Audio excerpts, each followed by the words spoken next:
세리아 2020-21 시즌 지난주 주중에 치러졌던 25라운드 정리 영상을 조금 늦었지만 들고 돌아왔습니다.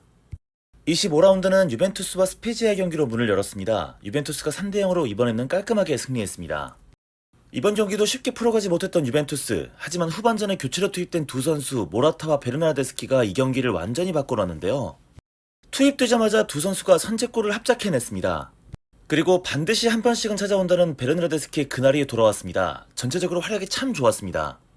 두 번째 키에사의 골도 베르나데스키가 다 만들었던 골이었죠. 이번 시즌 유벤투스로 합류한 키에사, 하지만 벌써 유벤투스의 에이스로 떠오르고 있습니다. 최근 미친 폼을 유지 중인데요. 이번 시즌 벌써 7골에 7어시스트를 기록하고 있습니다. 전반기 대부분을 벤치에서 시작하거나 자신의 자리가 아닌 윙백 자리에서 뛰었던 것을 감안하면 엄청난 수치라고 할 수 있겠습니다.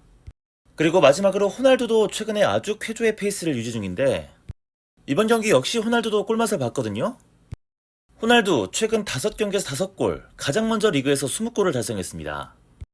그냥 유벤투스가 되는 날이었던 것 같습니다. 키엘리니에 보누치에 워밍업 중 데리에트까지 부상을 당하면서 이런 수비진을 꾸려야 했던 유벤투스, 하지만 무실점을 달성했는데요.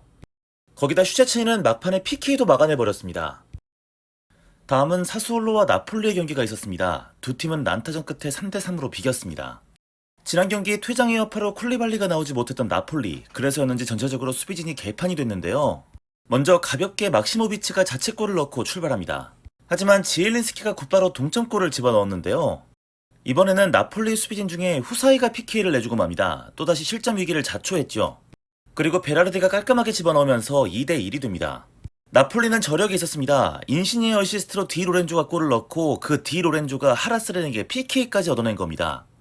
그야말로 이번 경기 나폴리의 수비진에서 거의 유일하게 제 몫을 해준 선수가 디 로렌조라고 할 수 있겠는데요. 89분에 인시니의 PK골로 나폴리가 드디어 역전에 성공합니다. 거기다 이날 경기는 마놀라스가 부상에서 돌아와서 교체로 투입된 경기였기 때문에 나폴리 입장에서는 2배로 기분이 좋았을 수 있었을 텐데요. 재수없는 새끼는 어쩔 수가 없어요. 바로 그 마놀라스가 후반 추가 시간에 PK를 내주고 말았던 겁니다. 결국 이렇게 나폴리는 자책골 1개, PK 2개를 내주고 멸망하고 말았습니다. 다음 경기 아탈란타와 크로토네의 경기는 아탈란타가 5대1로 승리했습니다. 지난 영상에서도 얘기했지만 고젠스는 정말 볼수록 놀랍고 경이롭습니다. 도대체 윙백이 왜 지공 상황에서 여기에 위치하고 있는 걸까요? 어쨌든 고젠스가 선취골을 뽑아냈습니다. 하지만 아탈란타는 크로토네에게 동점골을 내주고 말았습니다. 땡값 걱정 안 해도 돼. 쌍방이니까. 쌍방으로 때렸기 때문에 깽깍 걱정 안 해도 된다는 마인드였는지 그 뒤부터 아탈란타가 크로토네를 사정없이 두드려 패기 시작합니다. 결국 4골이나 더 집어넣고 엉망진창으로 만들고 말았죠. 아탈란타의 수많은 득점들 속에서 가장 인상 깊었던 선수가 일리치치였습니다. 일단 중거리 슛으로 골도 기록했지만요. 어시스트도 하나 기록했고요. 기본적으로 모든 아탈란타의 공격 작업에는 일리치치의 드리블과 왼발킥이 있었습니다. 그러면서 많은 찬스를 일리치치 혼자서 만들어냈죠.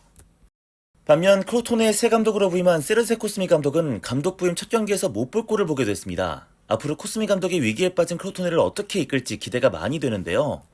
세리아 올드팬이라면 기억하고 있을 페루지아 시절의 안정환, 그때의 감독 맞습니다.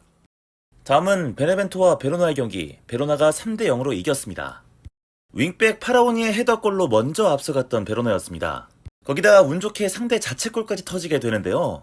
이후 케빈 라자냐까지 쐐기골을 터뜨렸습니다. 이번 겨울 이적 시장에 우디네스에서 베로나로 이적한 라자냐는 드디어 베로나에서 첫 번째 골을 성공시켰습니다. 한편 10위 안쪽의 순위로 베로나를 이끌면서 예상보다 좋은 성적을 거두고 있는 베로나의 이반 유리치 감독, 최근 상위권 팀들의 새 감독 후보로 이름이 오르내릴 정도로 좋은 지도력을 보여주고 있습니다. 다음, 지난 라운드에서 2021년 첫 승을 거뒀던 칼리아리, 볼로냐를 상대로 1대0 승리를 거두면서 모처럼 연승을 만듭니다. 칼리아리에서 프로 생활을 시작했던 다비데 아스토리의 기일에 중요한 승리를 거뒀던 칼리아리인데요. 아스토리의 등번호 13번을 기리기 위해서 전반 13분에 그를 위한 추모의 시간을 가졌습니다. 결승골은 루가니가 헤더골로 집어넣었습니다. 정말 힘든 시간을 보내고 있던 루가니였습니다. 유벤투스에서도 자리를 잡지 못했고 이번 시즌 프랑스의 렌으로 임대 이적했지만 부상으로 전반기 딱 2경기만 뛰고 겨울에 칼리아리로 이적했습니다. 그리고 무려 2시즌 만에 골을 넣었는데요. 2019년 2월 2일 파르마전에서 골을 넣은 이후 2년 1개월 만에 골맛을 볼 수 있었습니다. 다음은 피오렌티나와 로마의 경기입니다. 로마가 2대1로 승리했습니다. 공교롭게도 아스토리의 전 소속팀이었던 두 팀이 만났던 경기였는데요. 마찬가지로 전반 13분에 아스토리를 위한 추모의 시간을 가졌습니다. 로마에서는 천당과 지옥을 오고 왔던 선수가 있었습니다. 바로 스피나졸라인데요.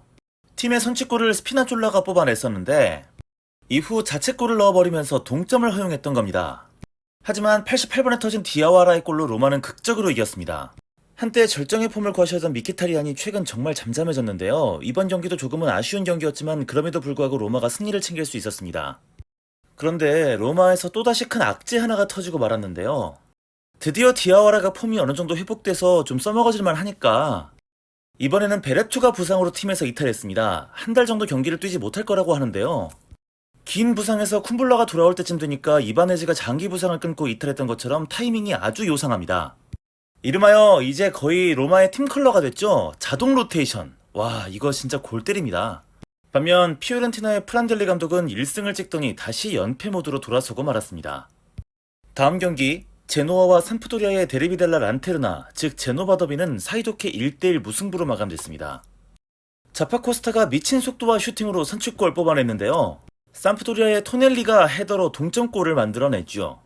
토넬리도 아주 오랜만에 골맛을 봤습니다. 2018년 10월 7일 아탈란타전 이후 무려 2년 5개월 만의 골입니다. 밀란과 우디네스의 경기가 있었습니다. 두 팀 역시 1대1 무승부로 경기를 마쳤습니다. 정말 어이없는 돈나룸마의 실수로 골을 쳐먹었던 밀란. 그리고 우디네스의 후안 무소 골키퍼가 계속된 선방들을 보여주면서 밀란은 거의 패배 직전까지 갔었는데요. 근데 후반 추가 시간에 진짜 말도 안 되는 일이 벌어졌는데요. 아니 시발 무슨 에어조던이세요?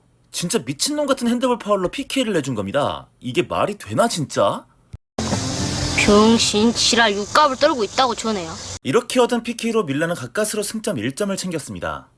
갑자기 페이스가 떨어지기 시작한 밀란인데요. 사실 당연합니다. 부상자가 너무 많기 때문이죠. 질라탄의 차라놀로의 베나세르까지 에이스는 모조리 잃은 상태입니다.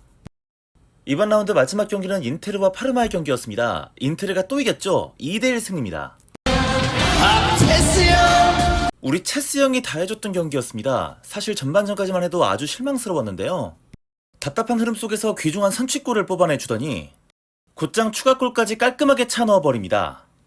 체스 형의 이런 활약으로 인테르는 2위 밀란과의 승점 차를 6점 차까지 벌리는 데 성공했습니다. 우승 가능성은 계속 높아지고 있는데요. 그리고 이번 경기 체스 형뿐만이 아니라 루카쿠 역시 개쩔었습니다. 아니 저 덩치에 저런 발기술이나 저런 스피드가 나오는 건 반칙 아닌가요? 거의 역습 대장이었습니다. 반면 파르마는 한 골 따라갔지만 이번에도 승리에 실패했습니다.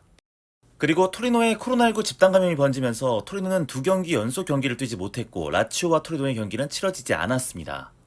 25라운드 정리는 여기까지 하겠습니다. 근데 벌써 26라운드까지 끝났네요. 이틀 안에 26라운드 영상 업로드할 수 있도록 노력해보겠습니다. 감사합니다.